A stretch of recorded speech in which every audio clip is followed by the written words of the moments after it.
Programme में आपको खुशामदीद कहते हैं। मैं असदुल्ला खान हूँ। बजट के हवाले से ये खुसूसी प्रोग्राम है हमारा, और आज के प्रोग्राम में हम पाकिस्तान की इंपोर्ट्स और एक्सपोर्ट्स के बारे में बात करेंगे कि पाकिस्तान ने अपनी बरामदात और दामदात के क्या अहदाफ मुकर्रर किए थे, क्या हम ये अहदाफ हासिल कर पाए, और अगर ये अहदाफ हासिल नहीं कर पाए तो इसकी वजूहात क्या हैं। ख़ास तौर पर जो हमने इम्पोर्ट का अपना हदफ मुकर्रर किया था उससे हम काफ़ी ऊपर चले गए, तो इम्पोर्ट बिल बढ़ने की बड़ी वजूहात क्या हुई। एक्सपोर्ट्स में भी हम देखेंगे कि क्या जून के आखिर तक हम अपना हदफ मुकम्मल कर पा रहे हैं या नहीं कर पा रहे हैं, और साथ ही साथ ये डिस्कशन भी रहेगी कि अगले माली साल के लिए इंपोर्ट और एक्सपोर्ट का हदफ क्या होना चाहिए जिसको पाकिस्तान अचीव कर सकता है। तो इसी पर आज का प्रोग्राम करते हैं। मेरे साथ ज़ीशान मर्चेंट साहब माहिर हैं, टैक्स उमूर के माहिर मुआशियात हैं।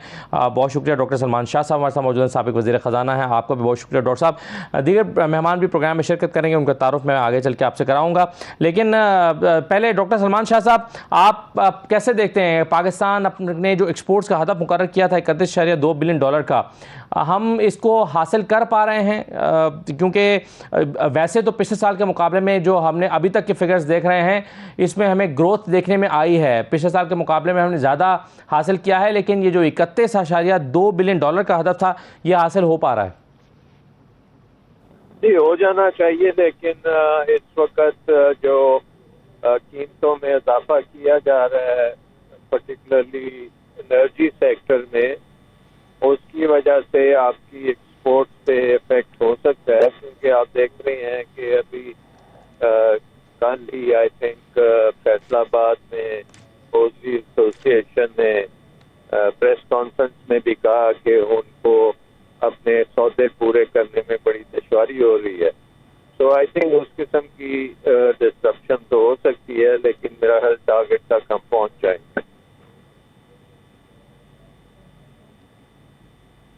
सही है। तो आप क्या समझते हैं डॉक्टर साहब कि ये जो एक्सपोर्ट्स का हदफ आप समझ रहे हैं कि हम पहुंच जाएंगे, हासिल कर पाएंगे, तो क्या पॉलिसीज़ रही हैं जिसकी वजह से हमने इसको हासिल किया या मुआवनत मिली, और अब आप हर्डल्स देख रहे हैं, ये सिर्फ एनर्जी प्राइसेस का बढ़ना एक हर्डल देख रहे हैं? आई थिंक खासी डिस्ट्रप्शन है। एक तो गवर्नमेंट का चेंज आने से बहुत डिस्ट्रप्शन होती है, पॉलिसीज में डिस्ट्रप्शन हो जाती है। IMF प्रोग्राम की अभी तक जो है हमारे पास इंडिकेशन नहीं है कि वो होगा या नहीं होगा, और उस प्रोग्राम के तहत बजट में कितनी मुश्किलात आएंगी, कितने नए टैक्सेस लगेंगे। तो ये बहुत सी चीजें हैं जो इम्पैक्ट करेंगी आपकी एक्सपोर्ट्स को भी और आपकी इकोनॉमी को भी। तो आई थिंक अभी तक कोई उस तरह से क्लैरिटी जो है वो नहीं आई, और वो मार्केट्स में भी हम देख रहे हैं कि उसकी वजह से एक खासी परेशानी नजर आती है। तो मेन मकसद इस वक्त तो ये होना चाहिए कि सारी चीजें जो हैं जिन पे कोई डिसीजंस लेनी है हुकूमत ने, वो जल्दी से ली जाए।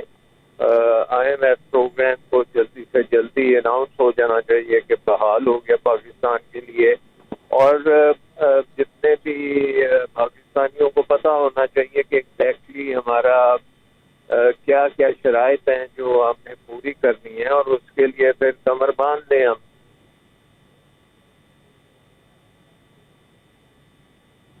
सही है, बिल्कुल सही है। तो ज़ीशान मर्चेंट साहब, आप कैसे देख रहे हैं एक्सपोर्ट्स के हदफ को? जुलाई तक की जो यानी अप्रैल तक की जो फिगर है वो 26.2 बिलियन डॉलर्स की है, जो कि पिछले साल के मुकाबले में 25% ज़्यादा है। तो इसको देखते हुए हम एक तो ये कि 31 जो प्रोजेक्शन हमें मिल रही है वो 31.2 बिलियन डॉलर की के हदफ के हासिल होने की मिल रही है, और आप इसके हुसूल के लिए जो गवर्नमेंट की पॉलिसीज थी उसको किस तरह से देखेंगे? देखिए, मैं ये समझता हूँ कि जो गवर्नमेंट ने साल के शुरू में एक्सपोर्ट का जो टारगेट रखा था, हम वेल ऑन कोर्स थे उसको अचीव करने में। और ये आपने जैसे खुद ही फरमाया कि जो अभी प्रोजेक्शन के हिसाब से, अप्रैल के हिसाब से जो प्रोजेक्शन करते हैं, तो हम 31 बिलियन को क्रॉस कर जाएंगे। हमारा टारगेट जो है तकरीबन 35 बिलियन के सकता है। और मैं ये समझता हूँ कि ये जो भी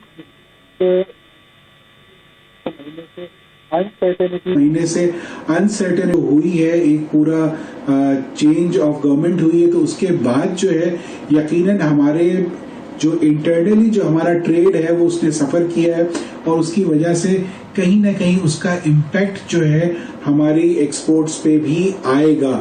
इस वक्त मैं ये समझता हूँ कि गवर्नमेंट ने जो पिछले पूरे साल में जो एक बड़ी अच्छी पॉलिसी रखी थी कि हम ट्रेडिशनल एक्सपोर्ट से हटकर हम आईटी एक्सपोर्ट्स को बहुत कोशिश कर रहे थे कि वो बढ़ जाए, और आपने ये देखा कि पिछले 2 सालों में जो है हमारी आईटी की एक्सपोर्ट पहले 1 बिलियन का टारगेट हमने क्रॉस किया डॉलर्स का, और इस साल का जो हमने हदफ रखा था 2 बिलियन डॉलर्स का टारगेट, न सिर्फ उसको क्रॉस किया है बल्कि हम 2.5 बिलियन तक हमारी एक्सपोर्ट आईटी की हो चुकी है। मैं ये समझता हूँ कि इस वक्त आईटी की एक्सपोर्ट में जितना पोटेंशियल है पाकिस्तान का, जो कि फाइनेंस मिनिस्टर पहले भी बता चुके हैं कि तकरीबन इनिशियली जो है वो with in next 2-3 years 10 billion, और उसके बाद लॉन्ग टर्म अगर गोल्स आप रखें एक्सपोर्ट के आईटी के तो वो 50 बिलियन डॉलर की जो है एक्सपोर्ट का पोटेंशियल है। क्योंकि देखिए ये इसमें नॉर्मली आपको करने की क्या जरूरत है कि आजकल चूंकि टेक्नोलॉजी का जमाना है और अब ऑनलाइन मार्केट प्लेसेस इतनी तेजी से मशरूम की तरह ग्रो कर रही हैं, तो आपका जितना यूथ है इस वक्त आप उसको अगर मोबिलाइज कर देते हैं और अगर आप उसको सिस्टम में ले आते हैं, उसे इंसेंटिव्स देकर उसके लिए जो पेमेंट और करना और पेमेंट रिसीव करने के मॉड्यूल्स को आसान कर दें, तो न सिर्फ ये बहुत तेजी से आपकी आईटी एक्सपोर्ट बढ़ जाएगी बल्कि फिनोमिनल ग्रोथ जो है, चूंकि आपको इस एक्सपोर्ट के लिए जो है एक अदद कंप्यूटर या लैपटॉप की जरूरत है, एक हाई स्पीड इंटरनेट की जरूरत है, और गवर्नमेंट की कंसिस्टेंट पॉलिसीज और कॉन्क्रीट पॉलिसीज हैं कि जो एक अगर यूथ भी आपका इस पे पार्टिसिपेट करना चाहे तो बगैर किसी परेशानी के वो पार्टिसिपेट करके और वो मुल्क में कंट्रीब्यूट करे, क्योंकि इतना पोटेंशियल मौजूद है कि आप इसको बहुत तेजी से ग्रैब कर सकते हैं और इसके लिए आपको किसी इंपोर्ट करने की जरूरत नहीं पड़ेगी। ये आपको हमें सबको पता है कि अभी जो हम पाकिस्तान जो भी एक्सपोर्ट कर रहा है उसमें मेजॉरिटी जो हमारा कंपोनेंट है वो रॉ मटेरियल का कंपोनेंट है, और वो रॉ मटेरियल जो है इंपोर्ट होता है। पहले 60% तक तकरीबन रॉ मटेरियल हमारा इंपोर्ट होता है, फिर हम उसमें वैल्यू एडिशन करते हैं और फिर उसे री एक्सपोर्ट करते हैं। तो इससे इस एक्सपोर्ट जितनी एक्सपोर्ट बढ़ती चली जाएगी उसी का आप एक रेशो में आपकी इंपोर्ट बढ़ती चली जाएगी। और आपको और हमको सबको पता है कि दुनिया में इस वक्त इन्फ्लेशन है, दुनिया में कमोडिटीज की prices all time high levels पे हैं, चाहे वो फ्यूल हो चाहे वो कोई और खाने पीने की अशिया हो, तो आप ऑल टाइम हाईएस्ट लेवल पे इस वक्त हैं। तो इन चीजों को एक तरफ हम अगर थोड़ा सा रोकते हैं और हम अपनी आईटी एक्सपोर्ट की ग्रोथ पे बात करते हैं, तो ना सिर्फ हम अगले आने वाले 2-3 सालों में ये टेक्सटाइल से ज्यादा आईटी एक्सपोर्ट कर लेंगे, बल्कि खतीर फॉरेन एक्सचेंज आपका इससे आने लगेगा जिसपे मिनिमम आपकी इन्वेस्टमेंट होगी और एक्सपोर्ट आपकी बढ़ जाएगी। और इसके साथ साथ जो आपका करंट अकाउंट डेफिसिट का मसला है वो भी बहुत हद तक सॉल्व हो जाएगा। तो ओवरऑल अगर इसको रिकैप करें तो कंसिस्टेंट पॉलिसीज चाहिए, यूथ की इन्वॉल्वमेंट चाहिए, और वो एवेन्यूज बताने की जरूरत है कि जहां से मिनिमलिस्टिक इन्वेस्टमेंट के साथ मैक्सिमम रेवेन्यू कलेक्शन इस आईटी सेक्टर को इस्तेमाल करते हुए हो सकती है।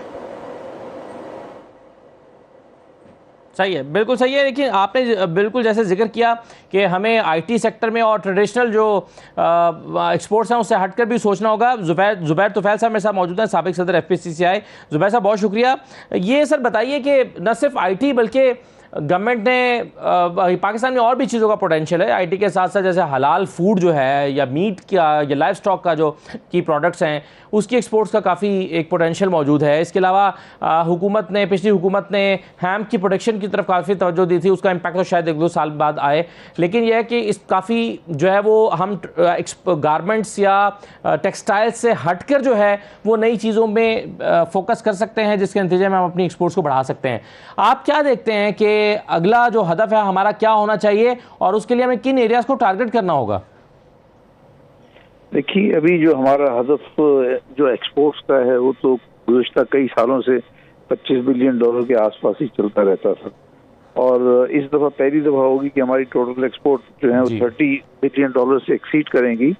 और जो मुझे महसूस हो रहा है कि आईटी सेक्शन जो है या आईटी एक्सपोर्ट्स जो है उसमें हमारे पास सबसे ज्यादा पोटेंशियल है। हो सकता है कि टेक्सटाइल के बाद नंबर 2 जो है वो आईटी की एक्सपोर्ट होगी। इस वक्त नंबर 2 पे राइस है, प्राइस तकरीबन $3 बिलियन का एक्सपोर्ट हो रहा है। और मेरा अपना अंदाजा जिस तरह आईटी एक्सपोर्ट्स ग्रो कर रही हैं, तो ये जल्द ही ये जो नेक्स्ट फाइनेंशियल ईयर होगा उसमें ये अबव $4 बिलियन चली जाएगी, और उसके बाद इसका बहुत ज़्यादा पोटेंशियल है। और फिर जैसे आपके साथ जो गेस्ट बैठे हैं उन्होंने कहा कि भाई आप टेक्सटाइल एक्सपोर्ट करते हैं तो पहले आप उसके लिए इंपोर्ट करते हैं। आजकल तो हम कॉटन भी इंपोर्ट कर रहे हैं, और भी जो उसकी एक्सेसरीज होती हैं वो भी इंपोर्ट करते हैं। जबकि आईटी में तो मैं कहूँगा कि इसमें हमारे पास एक मैन पावर होती है, उसकी नॉलेज होती है उसके पास, और उसके ज़रिए से जो है वो अपनी सर्विसेज को दुनिया में एक्सपोर्ट करता है, और पाकिस्तान को एक बहुत बड़ा अमाउंट जो फॉरेन एक्सचेंज का मिलता है।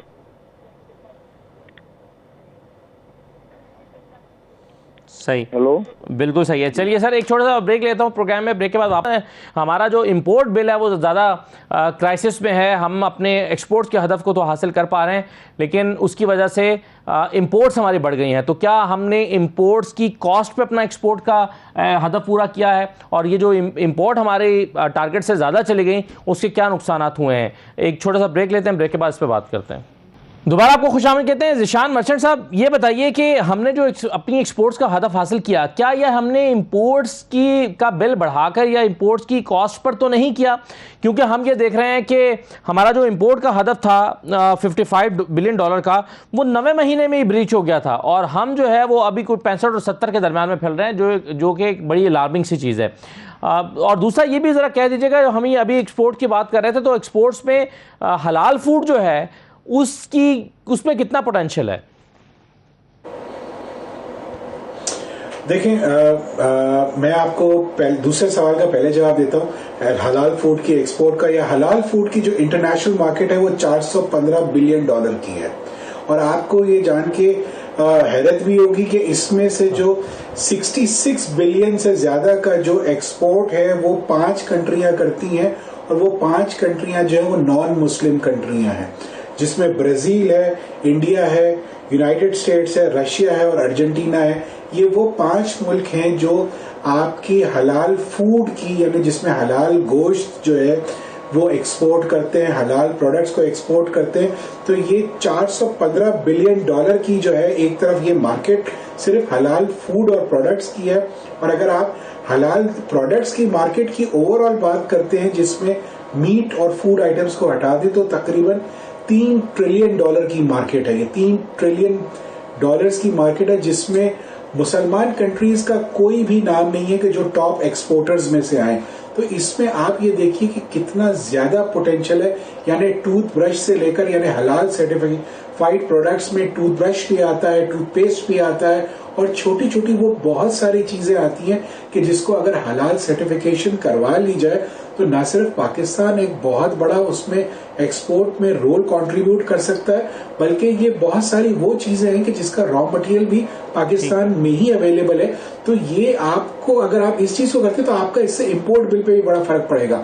अब आप आ जाइए, जो आपने बात की कि $55 बिलियन का जो है वो इंपोर्ट बिल का था, और हमने वो 9वें महीने में क्रॉस कर लिया। उसकी बुनियादी वजह ये है कि हमारा तकरीबन जो टोटल इंपोर्ट है उसमें तकरीबन 40 से 45% इंपोर्ट जो है वो ऑयल का इंपोर्ट है। और ऑयल का असर अगर आप इंटरनेशनली प्राइसेस देखें तो चाहे वो कार ऑयल हो या वो जो खाने में इस्तेमाल होता है ऑयल, वो दोनों इस वक्त ऑल टाइम पीक पे है। ऑयल इस वक्त जो क्रूड ऑयल जो है वो $110 से ऊपर और $120 को टच किया था, $110 पर बैरल है। और दूसरी तरीके से जो पाम ऑयल है वो भी हाईएस्ट प्राइस पे। तो ये जो इंपोर्ट हो रही है, हमारी जो इंपोर्ट का बिल जो हमने क्रॉस किया है, तकरीबन इस साल की जो हमारी अब एक्सपोर्ट का, ये इंपोर्ट का जो टोटल टारगेट है वो तकरीबन $66 बिलियन है, और उसको केटर करने के लिए, ऑफसेट करने के लिए तकरीबन $30 बिलियन से $32 बिलियन की हम रेमिटेंसेस को प्रोजेक्ट कर रहे हैं, और तकरीबन $32 बिलियन को जो है हम एक्सपोर्ट प्रोजेक्ट कर रहे हैं। तो जो हमारा करंट अकाउंट डेफिसिट इस वक्त जो एस्टिमेट है वो तकरीबन $2 से $3 बिलियन का होगा करंट अकाउंट डेफिसिट, क्योंकि 32 बिलियन हम रेमिटेंस पे एक्सपेक्ट कर रहे हैं टोटल, और 32 बिलियन जो है वो एक्सपोर्ट दूसरी आइटम से करें। तो आपका करंट अकाउंट डेफिसिट तो मैच हो जाएगा। लेकिन ये जरूर देखने वाली बात है कि क्या हम वो आइटम्स जो यहाँ पे इंपोर्ट करते हैं, जो फिनिश प्रोडक्ट्स है, वो क्या पाकिस्तान में बन सकती हैं। अब मैं आपको एक छोटी सी मिसाल दूं, सुई धागे वाली सुई है वो तक हमें सही है। इम्पोर्ट बिल कम करने के लिए हमें कुछ यहाँ पर डोमेस्टिक एफर्ट्स भी करनी पड़ेंगी। मैं सर वक्त खत्म हो गया। ज़ीशान मर्चेंट साहब बहुत शुक्रिया आपका, डॉक्टर सलमान शाह साहब, ज़ुबैर मोतीवाला साहब, ज़ुबैर तुफैल साहब, तमाम मेहमानों का बहुत शुक्रिया। इजाज़त दीजिए, अल्लाह हाफ़िज़।